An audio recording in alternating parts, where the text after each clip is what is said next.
안녕하세요. 웨이커의 황기종입니다. 10월 12일 금요일 미국 증시 리뷰 시작하겠습니다.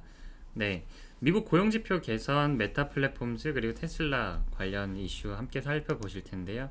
어제 미국 증시는 전체적으로 양호한 흐름을 보였습니다. 전 지수가 상승 마감했는데 미국 노동부의 고용보고서가 발표가 되었어요.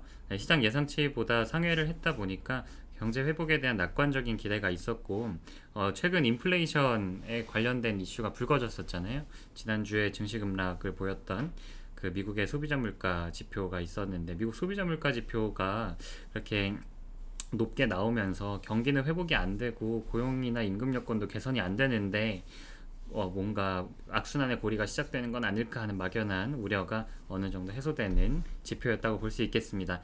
네, 그리고 그 다음 주 월요일에 예정된 미중 정상회담이 있죠. 화상으로 진행되는 그것과 관련해서도 경제 기대감이 계속 반영되고 있다고 볼 수 있습니다. 네, 그리고 그 마이크론 실적이 발표된 건 아니고요. 네, 마이크론이 그 트렌드포스라고 그 반도체 전문 리서치 기관이 있어요. 반도체 전문 리서치 기관에서 굉장히 디램이나 메모리 반도체 시장에 대한 부정적인 견해를 내놨었죠. 그래서 하반기에 메모리 반도체 관련 주식, 뭐 삼성전자, 하이닉스, 마이크론 모두 다 부진한 흐름을 보였었는데 어느 정도 기존의 그 전망을 좀 기존의 전망과는 좀 상반된다고 볼 수 있나 좀 더 개선된 견해를 다시 내놨습니다. 네, 그때에도 그 하반기 디램 시장뿐만 아니라 2022년에 대해서 굉장히 비관적으로 이야기를 했었고 그런데 그 이후에 삼성전자, 하이닉스가 실적 발표를 할 때 시장의 우려가 과하다. 그렇게 시장 여건이 부정적이지 않다라고 코멘트를 하면서 트렌드포스의 견해를 반박을 했었는데 트렌드포스도 네, 시장에 어느 정도 상황이 좀 반전된다는 것을 파악을 했는지 2022년까지 어느 정도 이쪽에 매출이 견조할 거다라는 이야기로 다시 선회를 했습니다. 네, 아무래도 뭐 리서치 기관 같은 경우는 산업의 동향이 산업 관계자들의 뭐 취재라든지 아니면은 기타 통계를 바탕으로 추측하는 거다 보니까 그 해당 산업의 키 플레이어들의 견해가 리서치 기관들보다 어느 정도 에 있어서 공신력을 가지는 경우가 많아서 이런 부분은 투자에 참고를 하시면 좋을 것 같긴 합니다. 네, 그리고 어제 메타 플랫폼스 전 페이스북이죠. 여기도 급등을 했습니다.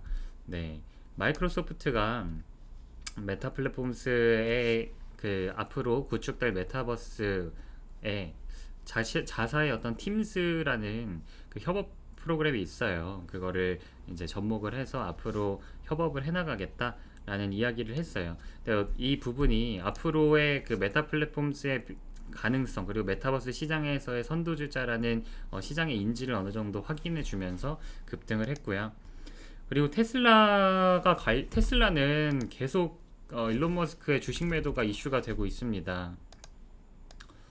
여기 보시면 그 조선일보 서학개미보에서 서비스하는 저희 웨이커의 인공지능 기사가 블룸버그보다 굉장히 빠른 속도로 관련된 이슈를 보도를 하면서 화제가 됐었는데 지금 계속 팔죠. 네. 아무래도 트위터를 통해서 많은 사람들한테 설문을 했었고 그 설문의 결과가 테슬라에 대한 일론 머스크의 주식 10%를 매도한다라는 결과가 나왔어가지고 좀 관련된 공약을 지키는 것 같은데 그래서 시장의 우려가 계속되고 있습니다.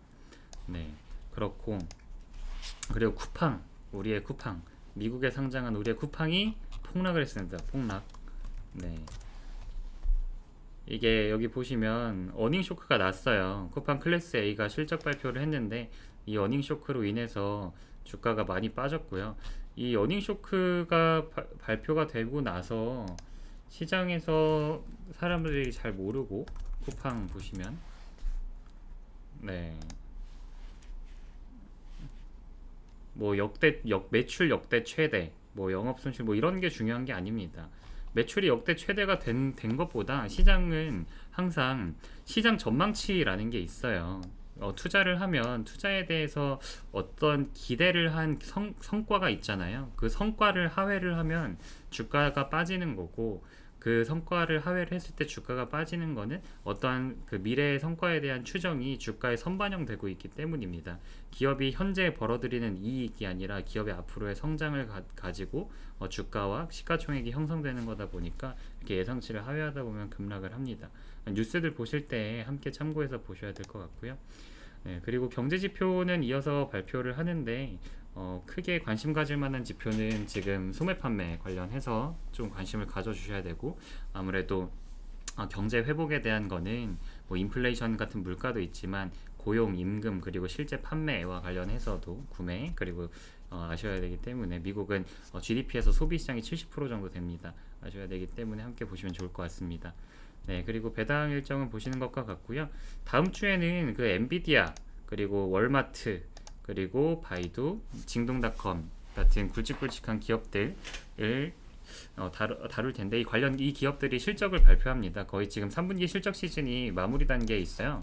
이 기업들이 실적 발표를 하는데 지금 화제되고 있는 게 지난주 이번 주죠. 이번 주부터 바이두, 징동을 비롯해가지고 광군제가 11월 11일 시작되다 보니까 소비 기대감이 살아나고 있고, 그리고 이제 베이징 올림픽이 있어서 중국 기업들이 올해 내내 부진을 딛고 올라서는 모습을 보이고 있으니 추이 함께 살펴보시고요. 엔비디아나 월마트는 국내 투자자들 많이 보유하고 계시니까 네, 함께 다루고 함께 같이 지켜보도록 하겠습니다. 네, 주말 잘 보내시고요. 오늘 시황 마무리하도록 하겠습니다. 감사합니다.